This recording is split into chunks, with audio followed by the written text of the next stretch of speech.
धन्यवाद अध्यक्ष महोदय। इस बिल पर प्रारंभ करने से पहले मैं आपका ध्यान असम में हुए बाढ़ और वहां पर लगभग 70 व्यक्तियों की मौत की तरफ आकर्षित करता हूं और इस सदन से बड़ी पीड़ा मन से, बड़े दुखी मन से केंद्र सरकार से असम के लोगों के लिए एक विशेष पैकेज की मैं गुजारिश करता हूं। सर, मैं शुरुआत करता हूं इस बिल से। और अभी हमने आदरणीय मंत्री जी के वक्तव्य सुना और उनके बात और इस संशोधन वाले बिल का विवरण पढ़ के साफ साफ पता चल जाता है कि ये सरकार शिक्षा विभाग को लेकर गंभीर नहीं है, सुधार नहीं लाना चाहती। ये सिर्फ एक दिखावा का बिल है, क्योंकि ये बिल एक संशोधन बिल है। आज से 2 साल पहले ये बिल लाया गया था, public examinations prevention of unfair act 2024। उस समय में भी एक यूजीसी ये नीट के 2024 के परीक्षा को लेकर पूरे देश भर में लोगों के मन में व्यापक चिंता थी। उस समय में भी इसी तरह आज जैसे मंत्री जी कह रहे हैं, सरकार ने इस बिल का इंट्रोडक्शन करते हुए ये कहा कि ये बहुत ही एक ऐतिहासिक कदम है, एक बहुत बड़ा कदम है और इससे शिक्षा विभाग सुधरेगा और इससे परीक्षा में जो पेपर लीक होते हैं अब नहीं होगा, अब किसी का साहस नहीं होगा। ऐसे कड़े दंड उस समय सरकार ने कहा कि 2024 के बिल में वो लाए हैं। तो जो 2024 के नीट यूजी पेपर लीक पे जो तहकीकात हुई,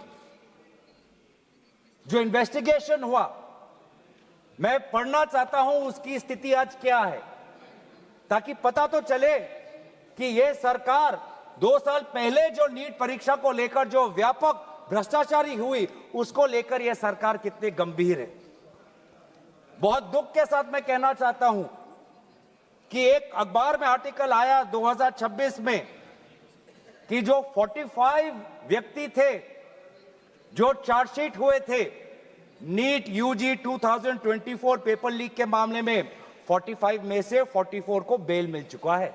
ये है इनकी गंभीरता, ये है इनके छात्रों के प्रति इनकी संवेदना। जो मूल व्यक्ति है जिसको मास्टरमाइंड कहा जाता है, संजीव मुखिया, 11 महीने तक वो फरार था। 11 महीने तक सरकार उसको पकड़ नहीं पाई। अप्रैल 2025 में वो फाइनली उसका गिरफ्तार हुआ और फिर उस मामले में उसको बेल मिल गया। मई 6, 2025 एक दूसरे व्यक्ति रंजीत कुमार बरुआ जो करियर एकेडमी एजुकेशन ट्रस्ट के चेयरमैन है, वो बेल। एक अमित कुमार सिंह जो पेपर सॉल्वर के गैंग में था, उसको मई 7, 2025 को उसको बेल। एक पंकज कुमार जो कैंडिडेट्स को वो सारे कागज लीक करता था मोबाइल फोन के द्वारा, मई 15, 2025 उसको बेल। राकेश, जिसका ये आरोप था कि उसने प्रश्न कागज को उसकी चोरी की, उसको बेल। तो ऐसे एक लंबा ब्यौरा है, चाहे वो अमित प्रसाद महाराणा का हो या धीरेन्द्र कुमार पांडा का हो। तो ये कानून उस समय भी विफल था और ये कानून जिस मंशा से आज ला रही है आज भी ये विफल होगा। ये कानून आपकी विफलता का स्मारक है, क्योंकि ऐसे कानून 2024 के में लाने के पश्चात भी 2026 में तो लीक हुआ ना सर। अगर कानून इतना ही सशक्त था तो आज 2 साल बाद ही इतना बड़ा व्यापक लीक कैसे हुआ। और अफसोस की बात है सर, उस समय में भी शिक्षा मंत्री धर्मेंद्र प्रधान थे और जब 2024 का जब पेपर लीक का मामला जब पूरे देश भर में आया तो आपको पता है धर्मेंद्र प्रधान जी ने उस समय क्या कहा? उन्होंने कहा, कहां हुआ पेपर लीक? नहीं हुआ पेपर लीक। और आज भी पहले 2.5 महीने तक तो उनका रवैया यही था कि कहीं कोई धांधली नहीं हुई, सरकार ने बहुत अच्छा काम किया है। 21 बच्चों की जान गई आत्महत्या उन्होंने की। आपको शर्म नहीं आती इस सरकार को कि जिस मंत्री के तहत में 21 बच्चों ने अपनी जान गंवा दी, आत्महत्या की, जब उसने अपने मंत्री पद से इस्तीफा दिया, कल जब वो सदन में आए आपने उनको ऐसा माला पहनाया ताकि जैसे वो पाकिस्तान से जंग लड़के आए हैं, ऐसा माला पहनाया, ऐसा उनका वजूद उनको बड़ा किया मानो कि वो पाकिस्तान से जाकर सीमा पे जाकर जंग लड़के आए हैं। ये है उनकी सच्चाई। दुख लगता है सर। आज ये बात प्रधानमंत्री आते हैं इंस्टाग्राम के रील पर, वो अलग बात है कि जो पहली कैबिनेट बैठक हुई उस कैबिनेट बैठक में शिक्षा को कैसे सुधारा जाए, पेपर माफिया को कैसे खत्म किया जाए, पेपर सेटर के माफिया को कैसे खत्म किया जाए, पेपर सॉल्वर के माफिया को कैसे खत्म किया जाए, टेस्टिंग सेंटर के माफिया को कैसे खत्म किया जाए, प्रिंटिंग प्रेस के माफिया को कैसे खत्म किया जाए, कोचिंग सेंटर के माफिया को कैसे खत्म किया जाए, सिलेबस कैसे स्कूल के सिलेबस के साथ मिले, आउट ऑफ सिलेबस परीक्षा के पेपर ना आए, सीबीएसई के ओएमआर में धांधली न हो, इन सब चीजों पर व्यापक चर्चा करने के बजाय प्रधानमंत्री मोदी जी कहते हैं इंस्टाग्राम पर और ध्यान दो, इंस्टाग्राम पर और ध्यान दो। और प्रधानमंत्री जब आते हैं हाई पावर कमेटी की बात करते हैं, तो 2 साल पहले जो के राधाकृष्ण की जो हाई कमेटी थी उसका क्या हुआ? 2 साल हाई कमेटी आपने गठन की, प्रधानमंत्री केंद्र सरकार के निरीक्षण में एक हाई कमेटी बनी, के राधाकृष्ण फॉर्मर इसरो के चेयरमैन। अगर वास्तविक में उन्होंने इतना बढ़िया काम किया तो 2 साल पश्चात ही आज क्यों दोबारा ऐसा पेपर लीक हुआ? सरकार ये दिखाना चाहती है कि ये बहुत गंभीर है। पिछले कुछ दिनों में पता चला कि एनटीए के लगभग 47 लोगों को बदला गया। सर, मैं इस सरकार से मैं ब्यौरा चाहूंगा कि वे जो 47 लोग हैं जिनको आपने ट्रांसफर किया या सस्पेंड किया, कौन है वो? क्योंकि एनटीए की जो एक्चुअल सैंक्शन कैपेसिटी है, एनटीए की जो सैंक्शन कैपेसिटी है वो 34 की है, 34 की सैंक्शन कैपेसिटी है। ये 47 कौन है? कौन है ये 47? 34 में से तो शायद 10-11 वैकेंसियां हैं, 24 ही है जहां पर लोग बैठे हुए हैं। तो ये जो 47 जो सैंक्शन, ये कौन है? जो आउटसोर्स करके अपने लोगों को लाया एनटीए में, वो लोग हैं क्या? उसका ब्यौरा मिलना चाहिए। हम जानना चाहते हैं, आपने एनटीए के डीजी को बदला और एनटीए के चेयरमैन को रखा, ऐसा क्यों? ऐसा क्यों? आपको एनटीए के डीजी पर विश्वास नहीं, आपने मान लिया कि शिक्षा मंत्री धर्मेंद्र प्रधान जी का इस्तीफा होना चाहिए, आपने ये भी मान लिया, तो आपको एनटीए के चेयरमैन पे इतना विश्वास क्यों? ये हम जानना चाहते हैं।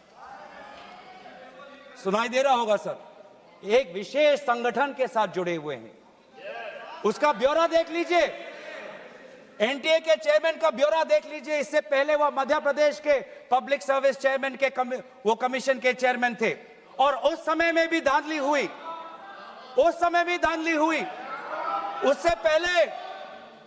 उससे पहले वो छत्तीसगढ़ में भी पब्लिक सर्विस कमीशन में चेयरमैन थे, उस समय में भी धांधली हुई। ऐसे इतने धांधली से जुड़े हुए व्यक्ति को आज भी इतने पेपर लीक होने के पश्चात भी आपकी सरकार बचा रही है, आपकी सरकार बचा रही है।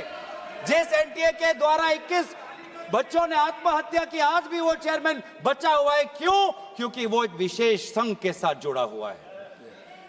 और यही दर्शाता है कि आप शिक्षा विभाग में आप सुधार नहीं चाहते, क्योंकि आरएसएस के लिए शिक्षा विभाग बहुत ही महत्वपूर्ण विभाग है, मैंने कोई असंसदीय बात नहीं की। आरएसएस के लिए शिक्षा विभाग बहुत महत्वपूर्ण विभाग है, और इसीलिए हम देखते हैं चाहे यूनिवर्सिटीज के वाइस चांसलर्स के अपॉइंटमेंट में हो, कॉलेज के प्रिंसिपल के अपॉइंटमेंट में हो, जब फैकल्टी की बदली होती है उसमें हो, चाहे आउटसोर्सिंग में हो, हर चीज में हम देखते हैं कि जो यूनिवर्सिटी, जिन यूनिवर्सिटी की कल्पना पंडित नेहरू ने एक साइंटिफिक टेम्पर के द्वारा उन यूनिवर्सिटीज के एक सपना देखा था, आज उन्हीं यूनिवर्सिटीज में क्वालिटी पर ध्यान नहीं दिया जा रहा। आप शिक्षा के माध्यम से इस पीढ़ी को आने वाले चुनौतियों के लिए तैयार नहीं कर रहे। आप शिक्षा के माध्यम से इस पीढ़ी के लोगों को आने वाले समय में आपके दल के सदस्य बने, आपको वोट दे, उसके लिए आप एक माहौल बना रहे हो। यह है आपके लिए शिक्षा का उद्देश्य, यह है शिक्षा का उद्देश्य। और हमने देखा कि वे जो संस्थाएं, चाहे वो आईआईटी हो, चाहे जेएनयू हो, चाहे डीयू हो, देश भर से माता पिता अपने बच्चों को बोल रहे कि जाओ दिल्ली जाओ, अगर दिल्ली नहीं जा सकते तो बॉम्बे जाओ, बिहार में जाओ, लेकिन धरना प्रदर्शन करो। आज शिक्षा की बात है, आपको अपना भविष्य आपको बचाना है। मैं नहीं जा सकता पर मेरी आशीर्वाद तुम्हारे साथ है। एक मां ने एक आशीर्वाद के साथ अपनी बेटी को भेजा, एक बाप ने अपने बेटे के पीठ पे थपथपाकर उसको जंतर मंतर पे भेजा, और डीयू, आईआईटी, जेएनयू कहती है आप मत जाओ। छात्रों को कहती है अगर आप जाओगे तो आपके करियर पर प्रभाव बन सकता है। यह है शिक्षा की संस्थाएं। ऐसे हम आने वाले चुनौतियों के लिए हम भारत का निर्माण करेंगे, अपने युवाओं को हम उनको ताकत देंगे। इसीलिए अगर एक बात इस पूरे घटनाक्रम से निकलती है वो ये है कि आज शिक्षा में ये इस बिल से, जिसमें आपने पेनल्टीज बढ़ा दिए, पनिशमेंट बढ़ा दिए, इससे हमारा शिक्षा विभाग नहीं सुधरेगा। राहुल गांधी जी बार बार कहा कि धर्मेंद्र प्रधान जी सिर्फ एक मुखौटा है आपके शिक्षा विभाग का। आपकी शिक्षा के प्रति जो आपकी जो नीति है वो सिर्फ उसका एक चिन्ह है, एक सिंबल है। उनके हटने से भी शिक्षा में सुधार आएगा। आज भी ना बच्चों को विश्वास आता है इस बात पर, ना हमें इस बात पर विश्वास है। लेकिन इसके पश्चात भी आज शिक्षा पर बातचीत हो रही है, आज शिक्षा को लेकर धरना हो रहा है, आज शिक्षा को लेकर जंतर मंतर में हजारों की तादाद पर लोग इकट्ठित हुए हैं। आज शिक्षा के विषय पर सारे दल संगठन सब ने अपने अपने प्रदेशों में, चाहे महाराष्ट्र में हो, चाहे यूपी में हो, चाहे बिहार में हो, चाहे पश्चिम बंगाल में हो, चाहे या असम में हो, सब जगह विभिन्न राजनीतिक दल संगठन और इन दल संगठन से अलग सारे युवा सड़क पे आ गए। सब ने अपने शिक्षा की मांग की। और क्यों मांग की? उनके दुख को पहले हमें समझना चाहिए, उनके पीड़ा को हमको समझना चाहिए, वो उनके अंदर जो नाराजगी है उस बात को हमें समझना चाहिए। नहीं तो किसी का इतना साहस नहीं कि सड़क पे आके गर्मी बारिश, सड़क पे सोना, पुलिस की लाठी खाना, दिन दिन भूख हड़ताल पे रहना, सबकी इतनी साहस नहीं है। ये साहस कहां से आता है?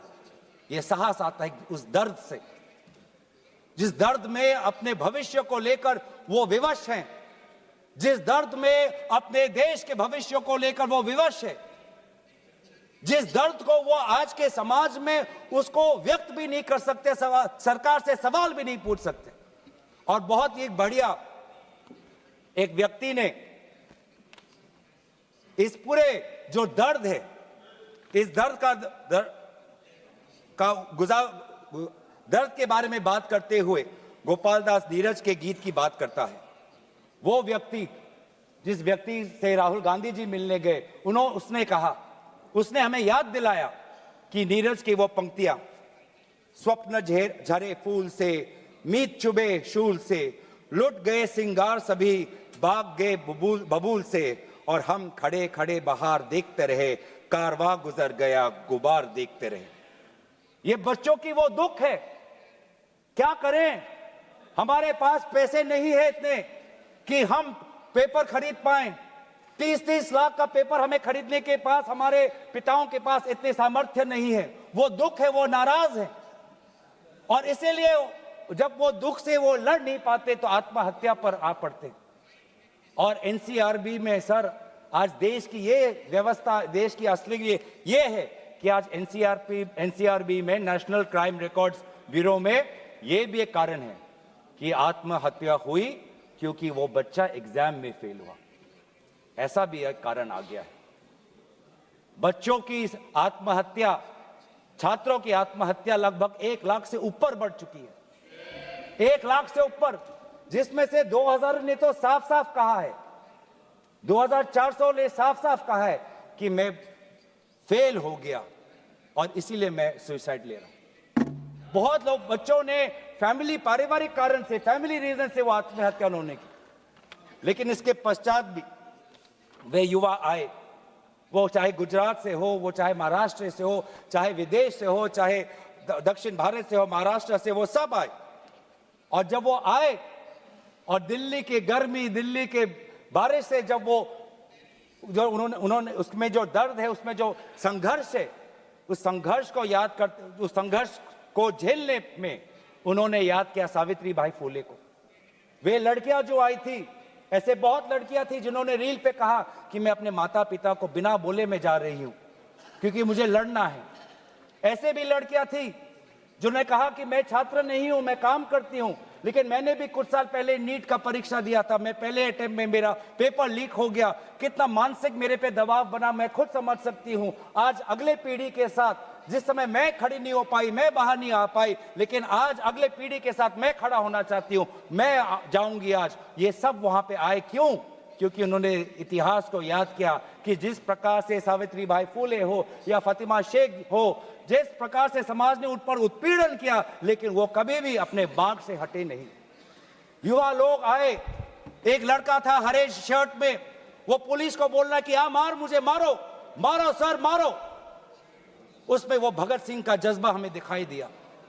हमेशा उसने हाथ नहीं उठाया, उसने खाली बोला कि मारो, क्योंकि ये थी लोगों की और युवाओं की ताकत कि अब वो डर उनसे चला गया, डर खत्म हो गया, डर गायब हो गया। लाठी है, दर्द होगा, रात को सोने में मुश्किल होगी, लेकिन सब लोग कह रहे थे कि कुछ नहीं होता, अगर शिक्षा के लिए, अपने भविष्य के लिए अगर मुझे 2-3 लाठी भी खानी पड़ेगी तो मैं लाठी खाने जाऊंगा। ऐसे भी लोग थे जो 20 जुलाई के रात को आए। वो 20 जुलाई के सुबह नहीं थे, 7 बजे नहीं थे, 4 बजे दोपहर को नहीं थे, वो रात को 10 बजे आए। क्यों? क्यों? उनको दुख हुआ। उन्होंने रील में देखा कि किस प्रकार से पुलिस वालों ने बच्चों पर हाथ उठाया और उन्होंने बोला कि चलो मैं भी एक लाठी खाने जाऊंगा। ये है हमारा युवा शक्ति। मैं इस सदन से भारत के युवा समाज को मैं नमन करता हूं, आभार प्रकट करता हूं, शुभकामनाएं मैं देता हूं, धन्यवाद देना चाहता हूं कि आपने हमें दोबारा याद दिलाया कि लोकतंत्र का मतलब क्या है। आपने दोबारा हमें याद दिलाया कि सवाल पूछना आप सबका, हमारा सबका मौलिक अधिकार है। हमने वो भी देखा उस मध्य प्रदेश से आए हुए आदमी को जिसके सर पर खून निकल रहा था। क्यों? क्योंकि कांटों से भरा हुआ एक डंडा उसके सर पर पड़ा और उसने तब भी वो पीछे नहीं हटा। खून से लथपथ उसका चेहरा, उस समय भी पुलिस को ललकार रहा था कि देखो ये लोकतंत्र है, लोकतंत्र में जनता जनार्दन है, जनता प्रजा राजा होता है। ये है वहां की उस ताकत। बहुत लोग कहते हैं कि बहुत से गलत शब्द भी उस सभा में, जंतर मंतर में किए गए। मैं उन गलत शब्दों का जो मर्यादा से बहुत दूर है, अमर्यादित है, उन शब्दों का समर्थन नहीं करता, लेकिन उन शब्दों के बारे में भी याद करना चाहिए जो बाकी बच्चों ने हमें याद दिलाया। किसी एक बच्चे ने याद दिलाया वसीम बरेली की कविता, जिसमें लिखा है, जो उसूलों पर आंच आए तो टकराना जरूरी है, जिंदा हो तो जिंदा नजर आना जरूरी है। ये हैं बच्चे, ये है वो बच्चे और जो अलग अलग प्रदेश से आए हैं। मैं धन्यवाद देना चाहता हूं कि इन्होंने अपनी इंसानियत दिखाई। हर वो बेटी जो वहां जाती थी वो कहती थी कि ये जंतर मंतर, ये ऐसा एक जगह बन गया है जहां पर मैं अपने आप को सुरक्षित महसूस करती हूं। जब पुलिस की लाठी आती है तो कोई अनजाना व्यक्ति, कोई अनजाना उसके सामने आकर अपने शरीर से उस लड़की को बचाता है। डंडा उसके लड़के के शरीर पर पड़ता है। वो लड़का कहता है कि इस उंगली से मैंने पिछली बार कमल पर वोट डाला, आज इसी उंगली को कमल के पुलिस ने तोड़ डाला। ये है उनका साहस। आज समाज, मैं पूरे छात्र के साथ पूरे समाज को भी मैं धन्यवाद करना चाहता हूं। उस गुरुद्वारों को के संचालकों को मैं धन्यवाद करना चाहता हूं जिन्होंने अपना दरवाजा खोला, लोगों को वहां पे शरण दिया। ये है हमारी देश की खूबसूरती।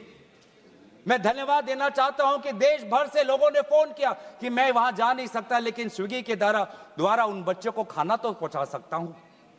मैं धन्यवाद करना चाहता हूं उन वकीलों का, वो चाहे सुप्रीम कोर्ट के बाहर हो, चाहे वो जंतर मंतर पे आए हो, सबने बोला कि लोकतंत्र के साथ, संविधान के पक्ष में आज हम सब यहां पे खड़े हैं। लेकिन जहां पर हमने हमारी खूबसूरती देखी, जहां पे हमने इंसानियत देखा, जहां पर हमने लोकतंत्र की ताकत देखी, जहां पर हमने लोकतंत्र की ताकत देखी, वहीं पे हमने इस सरकार की क्रूरता भी देखी। हमने देखा आपने किस प्रकार से पैलेट गन का इस्तेमाल किया, हमने देखा किस प्रकार से आपने इलेक्ट्रिक बेटन का इस्तेमाल किया, हमने वो भी नजारा भी देखा कि किस प्रकार से एक पुलिस कर्मचारी ने एक लड़की के गाल पर थप्पड़ मारा। वो एसीपी का नाम भी हमें याद है, उस पुलिस कांस्टेबल का चेहरा भी याद है जिसने अपने डंडे के साथ एक लड़की के प्राइवेट पार्ट पे उसने आक्रमण किया। हमें याद है वो लड़कियां जिन्होंने उनके आंसू निकल रहे थे आंखों से और कह रहे थे कि पुलिस वाले उनको मां बहन की गाली दे रहे थे। हम भूलेंगे नहीं वो बच्चियों जिन्होंने कहा कि मेरे पीठ पे जो कपड़े थे उन कपड़ों को इस पुलिस ने फाड़ दिया। ये है असलियत, और इसीलिए बार बार हम मांग कर रहे हैं कि किसने आदेश दिया, वो आदेश कहां से आया कि पैलेट गन का इस्तेमाल हो, किसने आदेश दिया, किसने आदेश दिया कि आंसू गैस का इस्तेमाल हो, किसने आदेश दिया कि लाठी पैरों पे नहीं लाठी सर पे पड़नी चाहिए, किसने वो आदेश दिया। और इसीलिए बार बार राहुल गांधी जी ने भी चिट्ठी लिखी है, और आज भी हम देखते हैं कि अब सारी हम बातें कर रहे हैं। आज इस सदन में, इस सत्र में इस विषय पर भाग इसलिए लेना चाहते हैं क्योंकि हम सरकार से जवाब चाहते हैं, और विशेष रूप से गृह मंत्री से जवाब चाहते हैं। गृह मंत्री से हम जवाब चाहते हैं। मेरा ये कहना है सर, गृह मंत्री से हम जवाब चाहते हैं। यहाँ पर बैठे हैं सर, आज ये बिल क्यों आया है, ये बिल क्यों आया है, ये बिल क्यों आया है, ये बिल क्यों आया है समझना चाहिए। ये बिल इसलिए आया है कि गृह मंत्री के द्वारा भेजी हुई पुलिस लोगों के हौसले को कुचल नहीं पाई, इसीलिए ये बिल आया है। आपने उस धरना को खत्म नहीं कर पाया, इसलिए ये बिल आया है। हमने देखा ना सिर्फ दिल्ली में, बिहार में आपने AK-47 का इस्तेमाल किया। ये नौबत है। हमने इसीलिए मैं लोगों का धन्यवाद करना चाहूंगा, और धरना प्रदर्शनकारी के साथ है जिन्होंने एक और हमें बहुत ही खूबसूरत गीत याद दिलाया, दिनकर का। अब जो सिर पर आ पड़े नहीं डरना है, जन्म में है तो 2 बार नहीं मरना है। ये जो लोगों ने आज जो संदेश दिया है लोकतंत्र में, दोबारा उन्होंने आज हमारे ऊर्जा जो दी है, इसके लिए सारे विपक्षी दल, हम भारत के युवा समाज के साथ है, छात्र समाज के साथ है, वे सारे जिन्होंने संघर्ष किया उनके साथ है। और आज भी अब चाहते हैं कि गृह मंत्री आए और सदन के अंदर बोले कि क्यों आपने पुलिस के द्वारा बच्चों पर ये दुर्व्यवहार किया, बच्चों के पर आपने आक्रमण किया, और बच्चों के साथ आज उनके आंसू निकलते हमने देखने पड़े। इन सभी बातों के साथ मैं अपने वाणी को विराम देता हूं। धन्यवाद।